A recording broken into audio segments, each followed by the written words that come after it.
Vamos a empezar, Gabriela. Háblanos un poco sobre este ciclo de conferencias, el 11 y el 12 de junio concretamente, ¿verdad? Que va a haber un ciclo de conferencias en Buenos Aires, en donde pues Sí. está copatrocinada estas conferencias por el Instituto Cato, de la cual usted es una de sus participantes, y la Fundación Libertad y Progreso, sobre este tema del renacer de la libertad en Argentina y el mundo. Tengo entendido que es una manera como de analizar la política económica del gobierno, ¿verdad? Porque pues eh, va a cerrar las mesas de debate el presidente Milei, y en donde hemos visto que usted, por ejemplo, va a ser moderadora de una mesa de debate sobre la dolarización y la política fiscal. Háblenos un poco del tema, Gabriela. Muchas gracias por la invitación. Sí, el evento realmente trata acerca de reformas económicas, de política económica en distintos ámbitos y el panel que yo voy a moderar, como usted bien dice, se enfoca en el tema de la dolarización. En Argentina hay un debate que hoy en día ya no es tanto, ya no se escucha tanto el tema de la dolarización, sino más bien el tema del ancla fiscal. Si bien en Ecuador tenemos mucha volatilidad, mucha incertidumbre por temas de seguridad, por la política, nuestra ancla viene a ser el dólar. Digamos que el dólar se mantiene, el valor del dólar es más o menos estable en relación al resto de los cambios que sufrimos en el país. En el caso de Argentina, hoy en día la nueva administración apunta a que la política fiscal superavitaria sea una especie de ancla, pero eso requiere mucho tiempo porque Argentina no tiene credibilidad en ese frente, ni sus instituciones, digamos, de la administración pública, ni mucho menos el Banco Central. Entonces es un camino un poco más tortuoso para controlar la inflación y ese es el debate, si predomina la política fiscal al momento de controlar la inflación o la política monetaria. Bueno, pues yo Pero ¿a dónde soy ecuatoriana apunta y viniendo de nuestra este ciclo experiencia, de yo creo que conferencias? predomina lo ¿A monetario. tratar de convencer a los argentinos de que todavía es posible dolarizar la economía, o a decirles, bueno, hagamos una pausa, recuperemos la economía bajo otros ámbitos y ahí seguiremos? Bueno, hay varias presentaciones en la conferencia, solo uno de los paneles trata sobre este tema.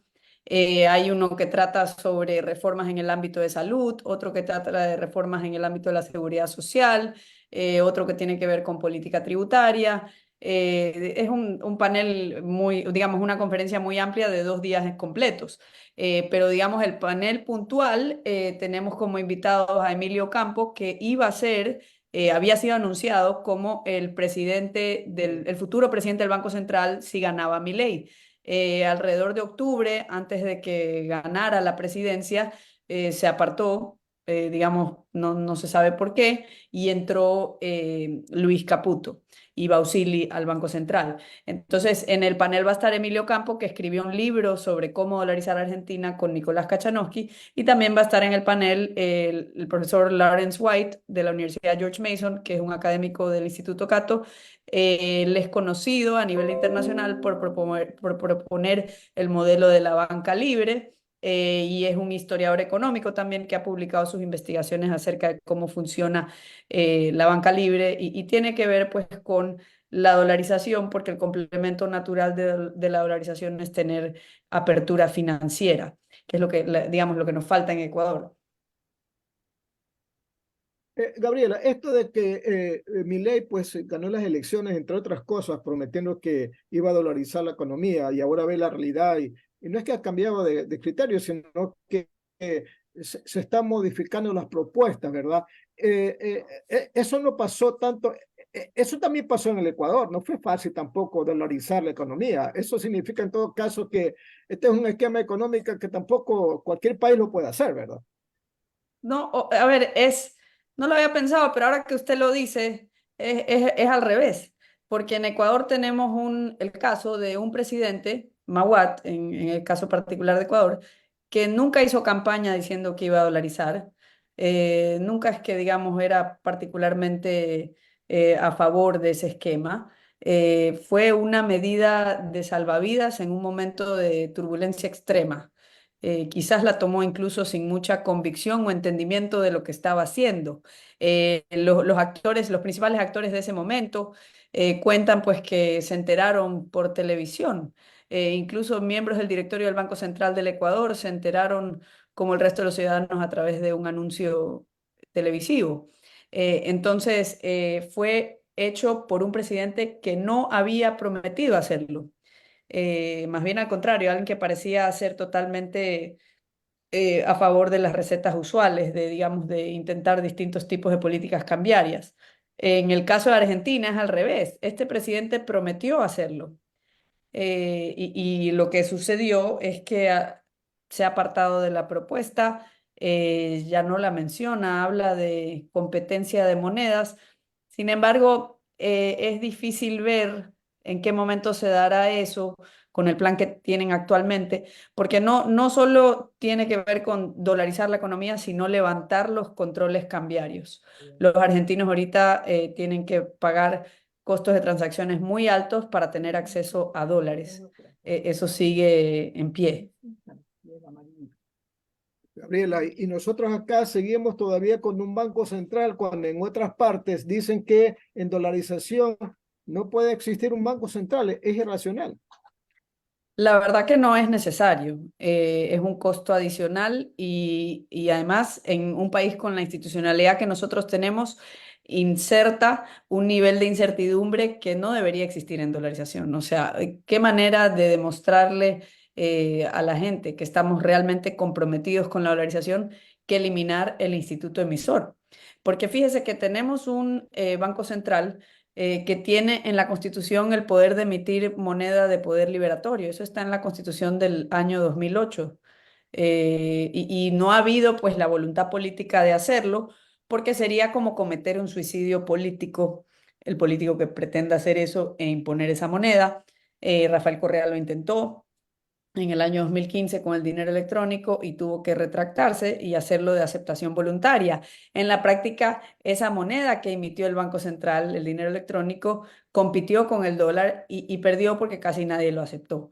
Digamos, si la gente es libre de elegir, no lo elige porque no le inspira confianza a una moneda emitida y controlada, manipulada por la clase política. Entonces, esa es la superioridad de la dolarización frente a un régimen como la convertibilidad. Y ese es un gran problema que tienen en Argentina, que confunden la convertibilidad con la dolarización. Ellos dicen, no, eso de la dolarización ya fracasó aquí, porque piensan que la dolarización es lo mismo que la convertibilidad, pero nosotros los ecuatorianos que tenemos los dólares en nuestras manos, pues sabemos que es muy distinto. 9 de la mañana, 49 minutos, Radio Atalaya y su programa de opinión política, punto de vista. Estamos dialogando con Gabriela Calderón de Burgos, analista económica, columnista de Diario El Universo y también vinculada al Instituto Cato. Más preguntas de mi compañero Julio Ayala. Adelante, Julio. Gracias. Gabriela, qué gusto de saludarla. Dígame una cosa, yo esta tesis de la banca libre poco la he conocido, Igualmente. la he oído. ¿Usted nos podría explicar un poquito para el consumo de nuestra gente y el mío también, lógicamente, en qué consiste esta tesis de la banca libre?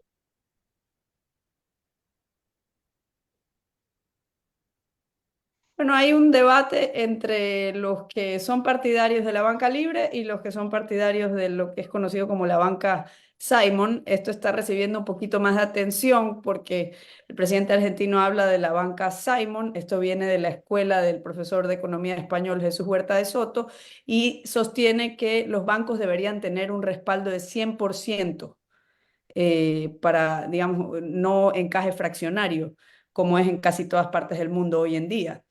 Por ejemplo, en Ecuador los bancos tienen un respaldo líquido para sus depósitos de alrededor de un 30%.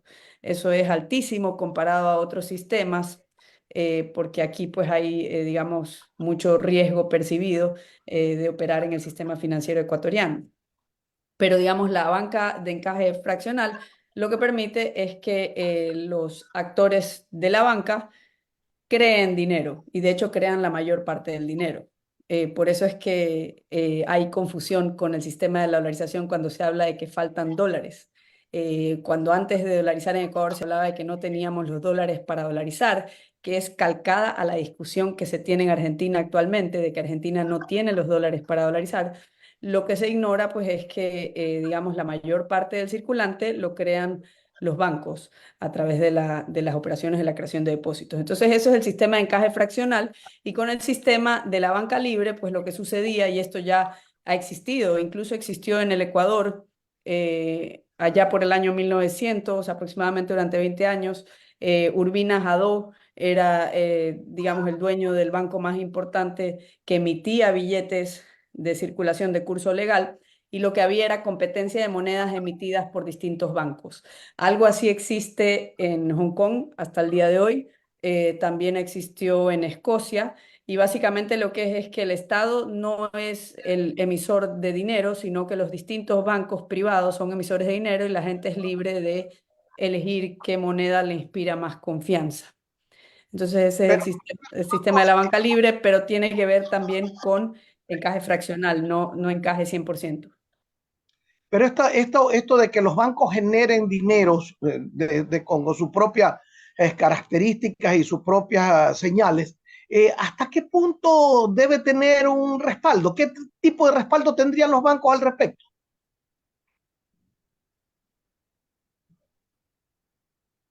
El mismo respaldo que tienen los bancos centrales estatales hoy en día. Digamos, los mismos errores que pueden cometer los seres humanos que dirigen las instituciones públicas, los pueden cometer los seres humanos en una institución privada. La diferencia es que en un caso hay un monopolio que se implementa a través del curso forzoso, y en el otro caso hay una competencia libre. Nadie está obligado a aceptar ningún billete que no le inspire confianza como forma de pago.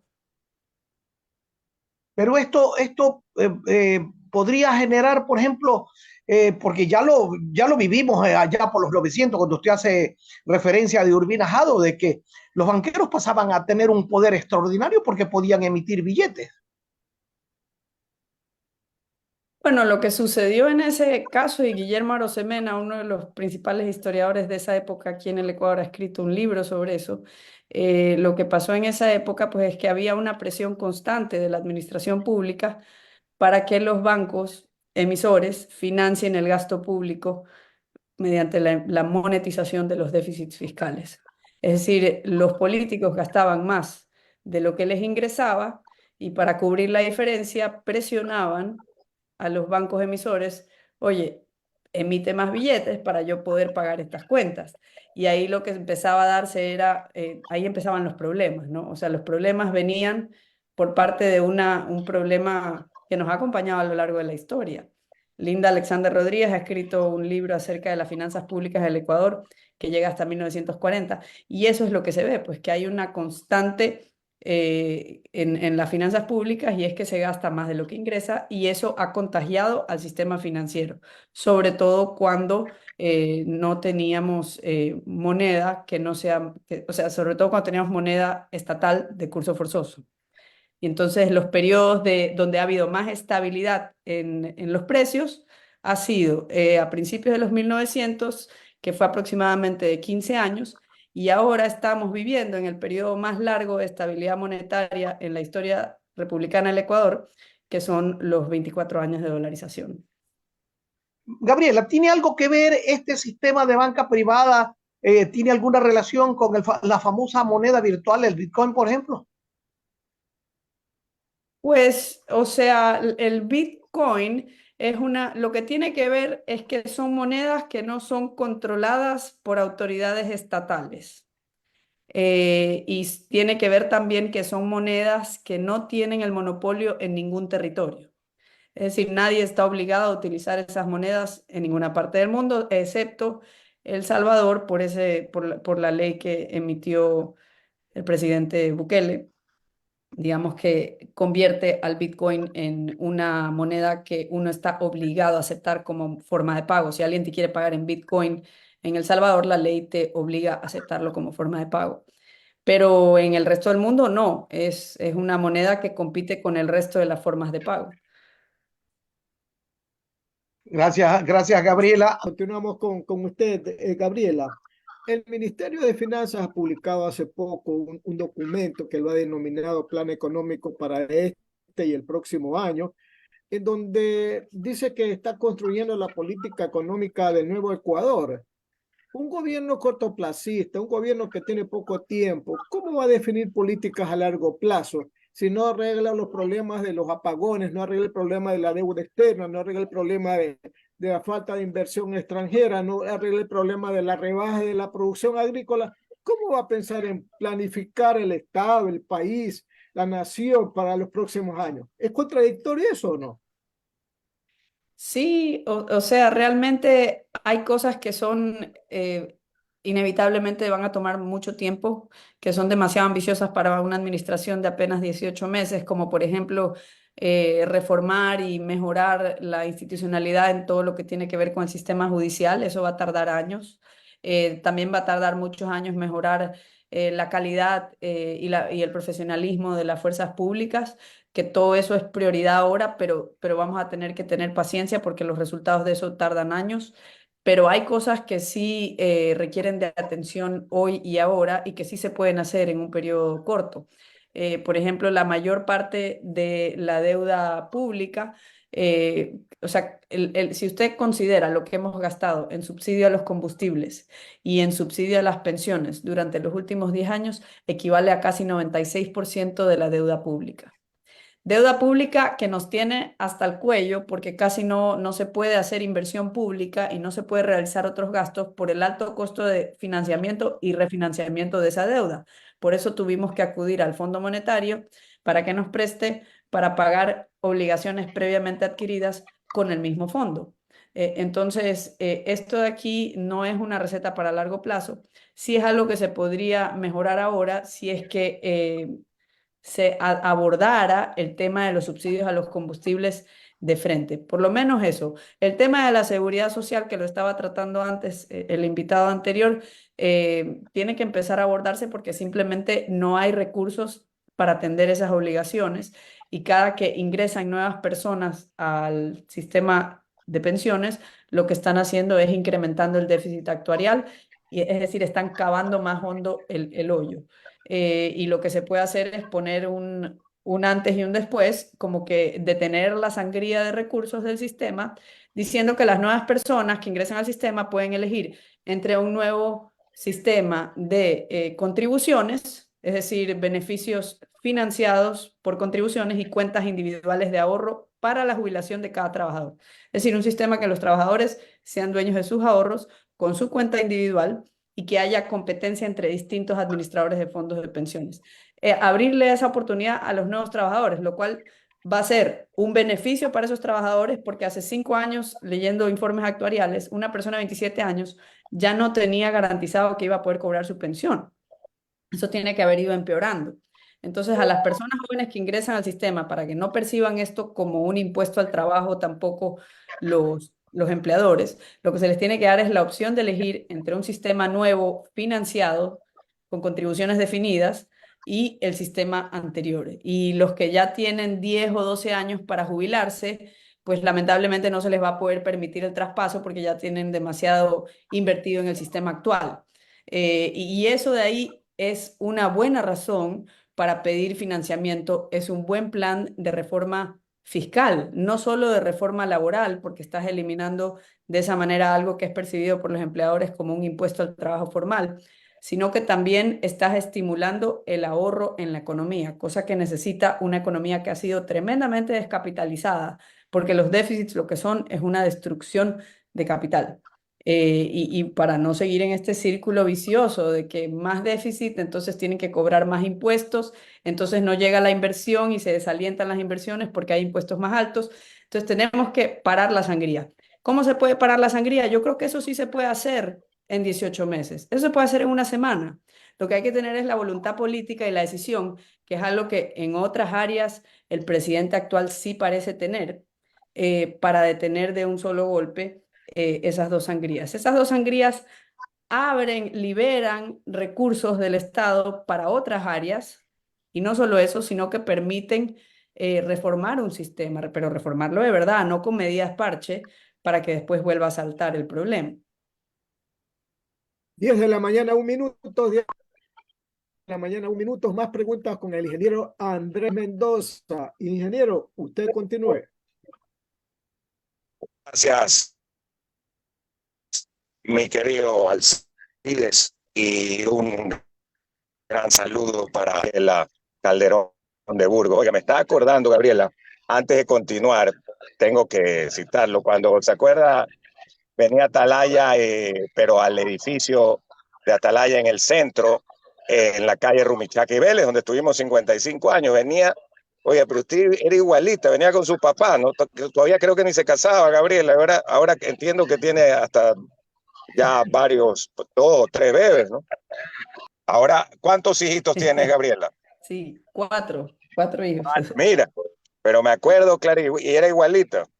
Y venía con el papá, el economista Calderón, que la venía acompañando pues al centro, ¿no? Así es que justo estaba recordándome de aquello. Y ya desde esa época Gabriela escribía en el Universo, era representante del Cato Institute, una mujer con muchísima información válida y con unos análisis muy interesantes. Hablando de eso y del problema de la distribución del dinero en lo que tiene que ver al Ecuador, y sabiendo que tú eres favorable al tema de la autonomía, de la descentralización, de que haya un Estado mucho más liberal y menos concentrador y menos regulador. La manera de hacerlo, pregunto yo, en épocas de crisis, de acentuada falta de dinero, de pues un déficit fiscal altísimo y de una cantidad de deudas o de, como le dicen, de cuentas por pagar como la que existe actualmente.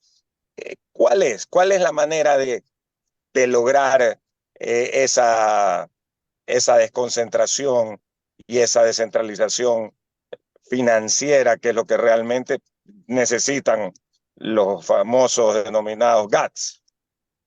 Bueno, la capacidad de recaudación, porque usualmente se habla de distribución automática de recursos, pero hay un solo recaudador nacional, que es el SRI.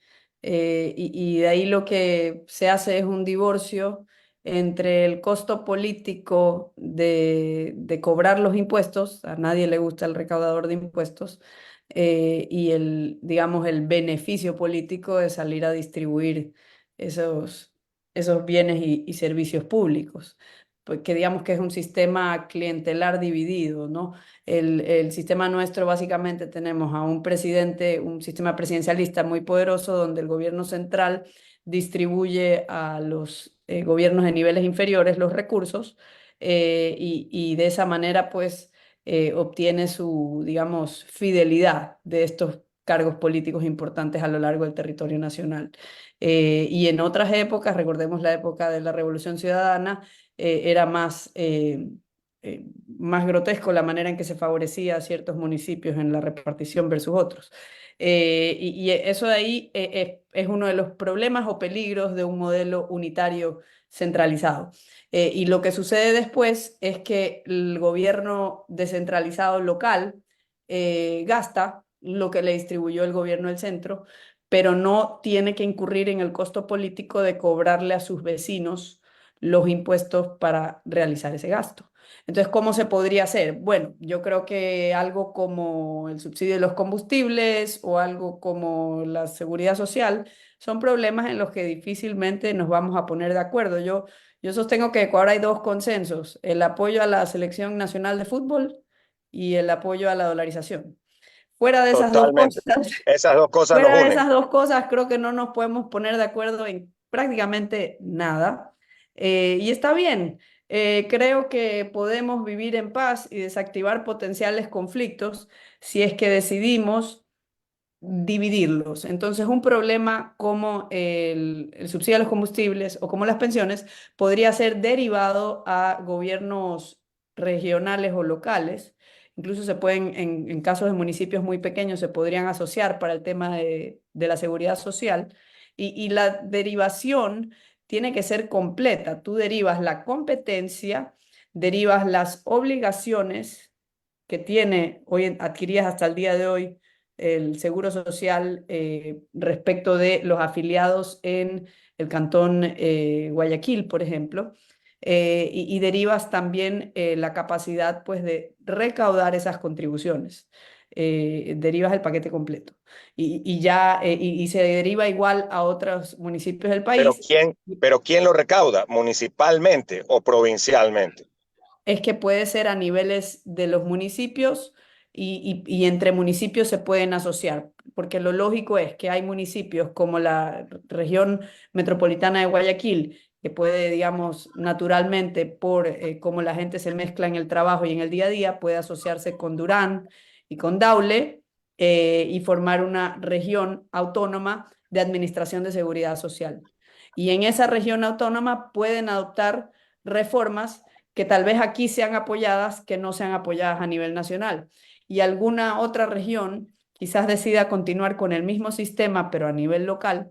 Y luego la gente pues decidirá dónde prefiere vivir y dónde prefiere trabajar, dónde le conviene tener su jubilación. Habrán cantones donde te permitan pues tener tu propia cuenta y permitan que haya distintas administradoras de fondos de pensiones y habrán otros donde el mismo municipio será el único asegurador y el único que provee las pensiones tengamos en cuenta que todos van a heredar su pedazo de la deuda porque hay una gran deuda actuarial existente en el Seguro Social y eso tiene que ser financiado de alguna manera. Ahora, lo que pasa es que no nos ponemos de acuerdo en cómo abordar el problema y no se hace nada. Entonces, yo digo que hay muchos problemas en que tal vez si se dividieran y se trasladaran a niveles más bajos del gobierno, se podrían resolver. Por ejemplo, en España es muy interesante la reforma tributaria que ha emprendido la Comunidad de Madrid durante los últimos ya 24 años y han tenido la política de reducir impuestos, volverse más competitivos en su política tributaria y el crecimiento de la Comunidad de Madrid triplica el crecimiento nacional, porque otras comunidades de España han decidido continuar con una política tributaria fiscalista de incrementar los ingresos para resolver los déficits. Entonces ahí esas diferencias entre regiones permiten aprender qué funciona y qué no funciona, experimentar con distintas políticas. Ahora, algo así sería imposible en Ecuador porque los gobiernos locales, los GATS o los municipios, no tienen la competencia de fijar impuestos importantes. Por ejemplo, en España pueden fijar de manera diferenciada el impuesto de sucesiones. Incluso los gobiernos autónomos de España tienen la competencia de eliminarlo. Y Madrid eliminó el impuesto de sucesiones. Entonces, la gente que tiene una herencia que dejar o algo, prefieren comprar departamentos en Madrid para luego dejar eso en herencia porque ahí no cobran el impuesto de sucesiones. Súper interesante, realmente muy, muy interesante.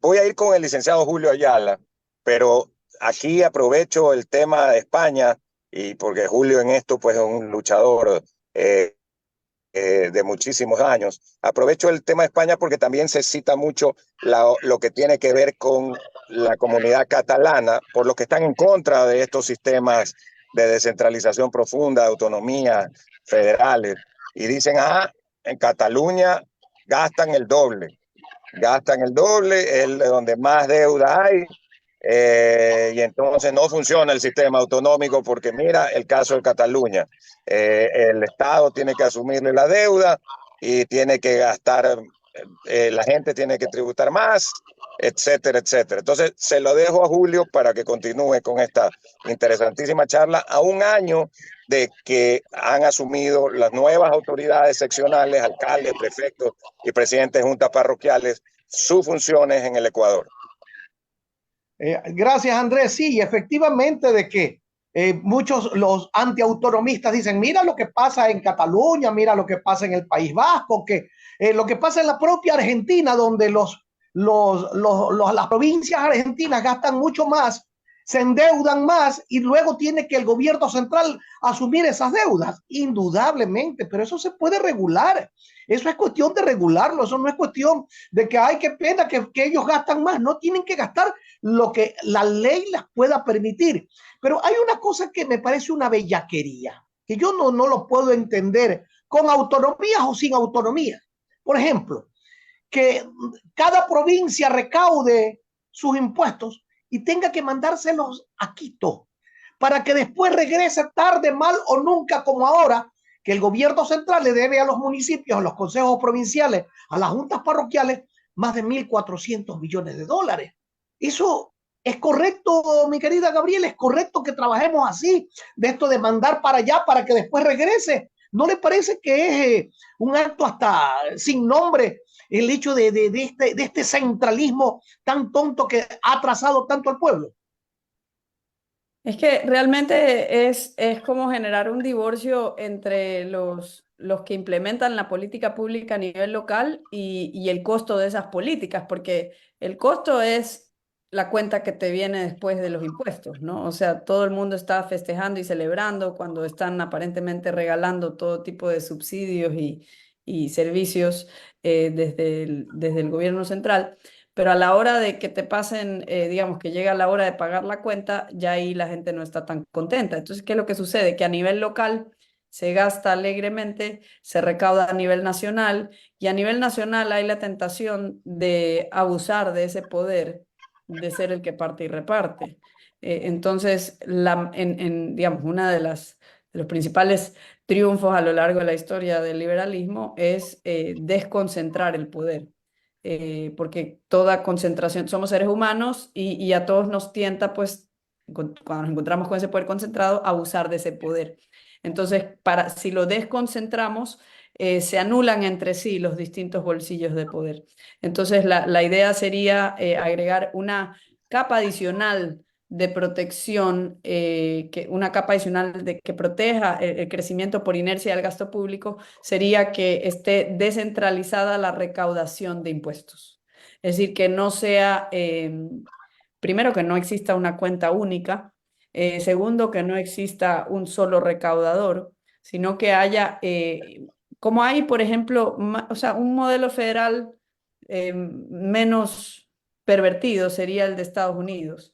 El modelo de Estados Unidos tienen impuestos a nivel federal, impuestos a nivel del Estado e impuestos a nivel local. Lo que ha venido sucediendo es que el gobierno federal se ha ido arrogando cada vez más funciones y eso pues ha desvirtuado un poco el sistema. Pero igual ahí sí tienen, y en España todavía retienen los gobiernos locales el poder de modificar de manera significativa la política tributaria.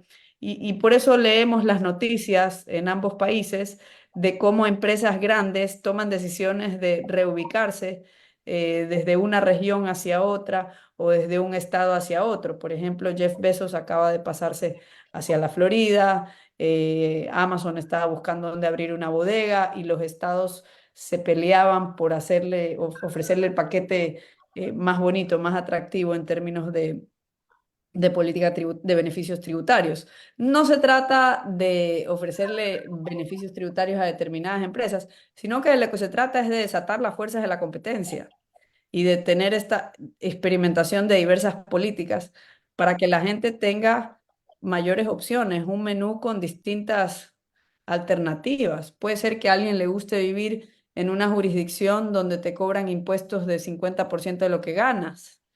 Y puede ser que a otro no, a otro prefiere vivir en una jurisdicción donde máximo sea 25%. Digamos, esas cosas pueden variar, pero para eso se tiene que repensar todo el sistema. O sea, estamos hablando de un cambio de la estructura del Estado ecuatoriano. Lo que sí se podría hacer es tomar cosas puntuales, como el seguro social o como el tema de los subsidios a los combustibles, y eso se puede considerar como un problema que se puede descentralizar, porque no va a haber un consenso a nivel nacional y esas son las dos bombas fiscales, esas son las dos cosas que dinamitan la política fiscal del país. Es un país que vive en crisis fiscal desde el año 2014, ya tenemos 10 años viviendo así con el agua hasta el cuello. Gabriela, hace unos días entrevistábamos a un distinguido invitado y decía él que en la época franquista en España, el país estaba mejor económicamente que en la época post-franquista. Yo las cosas que he leído me dicen todo lo contrario, es decir, que luego de Franco, España comienza, gracias a todo este proceso autonómico también, a desarrollarse y a convertirse en uno de los países poderosos que no lo era antes en Europa. Dentro de Europa, España era la última rueda del coche, de lo que yo tengo entendido en la época franquista. A mí me tocó estar en un país europeo y los empleados del hotel donde yo estaba, todos eran españoles, ¿no? Los empleados que hacían las labores elementales, ¿no? La limpieza y todas esas cosas eran españoles.